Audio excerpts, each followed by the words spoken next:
Colgate University was founded by 13 men with $13 and 13 Yeah. You know the drill.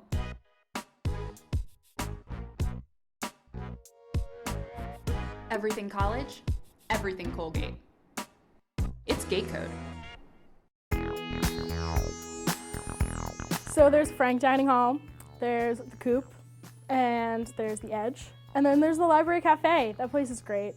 If you're trying not to see someone, be it like someone you're not talking to, or like a past hookup, or you know what I mean, old flame, whatever, don't go to Frank because you will literally see everyone there, and it's uncomfortable. So Frank, if you ask for an omelet, they'll give you a circle of eggs. I love the people that work there. They're awesome. They're all really friendly, especially like the omelet people. My thing about Frank is that there are a lot of different options. There are a lot of different things that you can get in Frank. There's omelets, there's the regular grill station, there's what I like to call the hotline, which is the regular entree, pizza, salad, sandwiches, bagels. So like if you go in there, like you will find something. But there are also days when you walk into Frank and you just feel like life is pointless. I personally don't mind Frank. A lot of people hate Frank, but you have to like know the tips and tricks of Frank. You have to like work with everything that's in front of you. You know, you gotta get rice from one station and then get the chicken from the salad bar and put it all together and get chicken and rice and maybe add like little flares here and there. You have to make Frank work for you. If you don't make it work for you, you're just gonna end up eating a bagel every day. The Coop is kind of like your fast food option, open all hours, but it's pricey. I don't go to Coop that much either, just because a lot of fast food there, so I'm trying to be like healthy, you know, eating healthily. The Edge is great. The Edge is a good time. It's a really weird place. It's very big and no one really goes there. Yeah, it's kind of creepy, the Edge. There's it's like that scene in Jurassic Park where they're in the restaurant where there's nobody, it's not open. It's like the scene in Jurassic Park where there's like dinosaur tapestries. It's just bizarre, and the Edge is like an idea that never really grew. Food's pretty good. First time I had boneless wings at Donovan's was like, I was so happy. Like, there was not words to describe how much like I loved those boneless wings at the time. Cause like I love boneless wings and like buffalo, anything. I'm an upperclassman and I live up the hill in one of the freshman residence halls, and I'm still on the meal plan, and all my friends are not on the meal plan. So it's really lonely when I have to eat dinner by myself, and everyone probably thinks that I'm a sad, lonely freshman that has no friends, when in reality, I'm a great, awesome upperclassman that has so many friends. I am a junior now and I do have a kitchen, which is really great most times, but it means that I have to worry about buying my own food, which means that we have come to the point in my life where I have to worry about getting to the grocery store when I don't have a car, and my roommates don't have a car, and my friends don't have a car. I know one person with a car, and I feel awful every week saying, hey, can you please drive me and 6 other people to Price Chopper because we are afraid that we are going to get abandoned by the cruiser.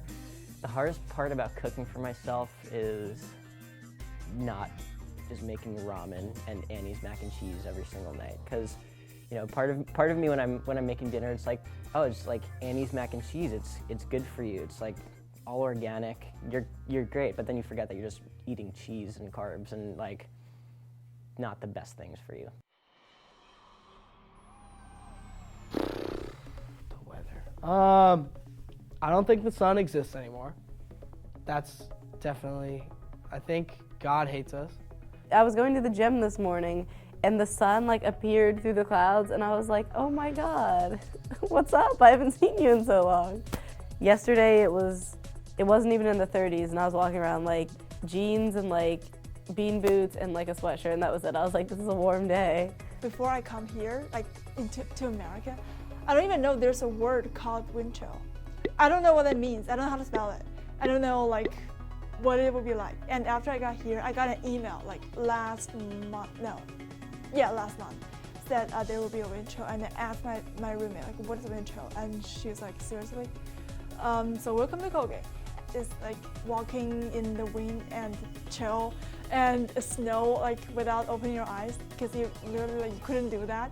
I would have to describe the weather here as just overall like offensive. Everyone's miserable, and you're just constantly, it's like an Arctic, like apocalyptic wasteland. The one time that class has been canceled, like school-wide since I've been at Colgate, was during Hurricane Sandy, when we were supposed to have a hurricane, but we're so far inland that it was just a sort of like rainy day. So that night, me and my friends all went out puddle jumping, and like it was fun because there were like high winds, and then the day class was actually canceled, it wasn't even raining. And Hurricane Sandy ruined it for all of us, because now Colgate will not cancel another class for another 6 decades because they know the last time they canceled class, nothing happened. So now you get like, oh, hey, you know, there's gonna be like a negative 30-degree wind chill out today. If you stay outside for more than 10 minutes, you'll probably get frostbite. Just walk quickly.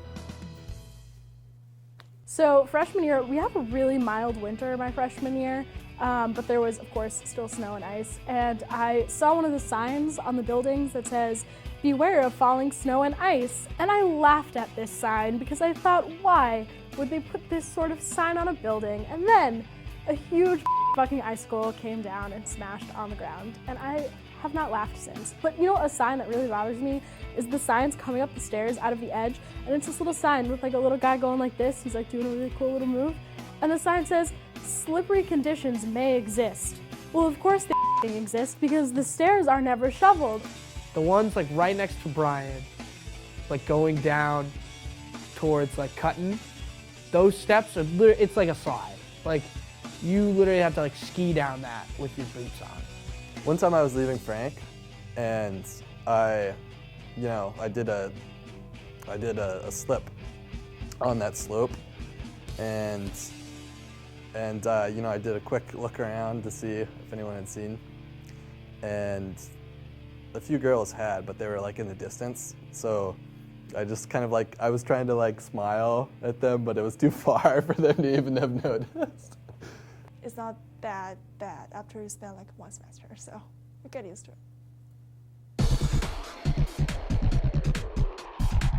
The Jug is basically like a frat basement at street level. If you've ever sobered the Jug, you'll realize that it's just a room with a bunch of drunk girls happy in the middle and a bunch of drunk guys kind of like teetering on the edges with just this dumb look in their eye. I've heard like from some friends like you can go sober and it's really fun, A, because you get to watch drunk people, and probably B, because you get to watch drunk people. It's like plan F. If like you have nowhere else to go, at least for me, it's like the last resort kind of place to go. It really depends like what you want to get accomplished, because I feel like if you're too sober or too like observant, or if you're just in a bad mood earlier, it's gonna be a horrible time. It just reeks of regret and bad decisions. Ladies, my advice for you when you go to the Jug, don't worry that there's like 12 other girls in the bathroom. It happens. Guys, don't be creepy. Don't just like grab a girl and start dancing with her, because that's creepy. Just ask her. No one really cares if you ask. People like you better if you ask. Don't take valuables and give yourself to the night. If you haven't been there, just you're fortunate, and maybe keep it that way. Up to now, I've never been to the Jug before.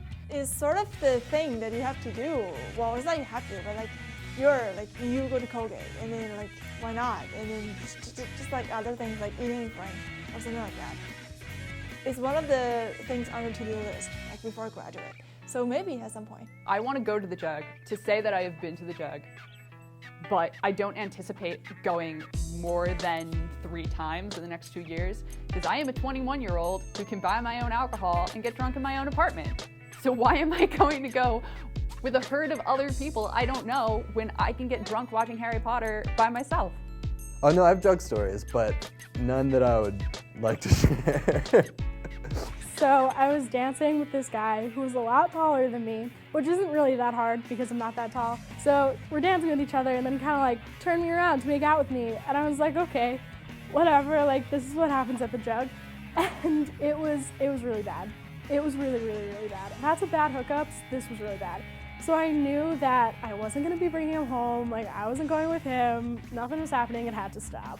I walk away and I'm running my hands over my face. I was actually wearing the same lipstick that I am at the moment. And I feared that the lipstick was all over my face, and in doing so I ran my hand down my chin and there was drool all down my chin from the boy that I had just been hooking up with. When I was leaving with this guy, we were walking across the ice and I slipped and he was like so embarrassed. He's like, get up, come on. My parents came up for Parents Weekend and we had this big sign in our hallway that's like right outside my door. And it's like advice and people write on it. And you know, one of them said, buy a jug jacket. And my dad asked me, he goes, Maki, what's a jug jacket? It's like, People tell you, make sure you have a jug jacket. People don't tell you what the qualifications of a jug jacket are. Because to me, as someone who's never been, I was just like, okay, that's a jacket that you don't really care about losing. But that's only one quality of a jug jacket. Because when you're thinking about the jacket, you're not thinking about how long you have to stand on line outside. A jug jacket is still a coat. It is not a sweatshirt that you're okay with losing.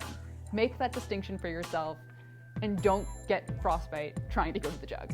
I don't go that much anymore. I really don't. I try to stick to the other locations around town because once you're 21, you have other options. But until then, you kind of, the jug is where it's at.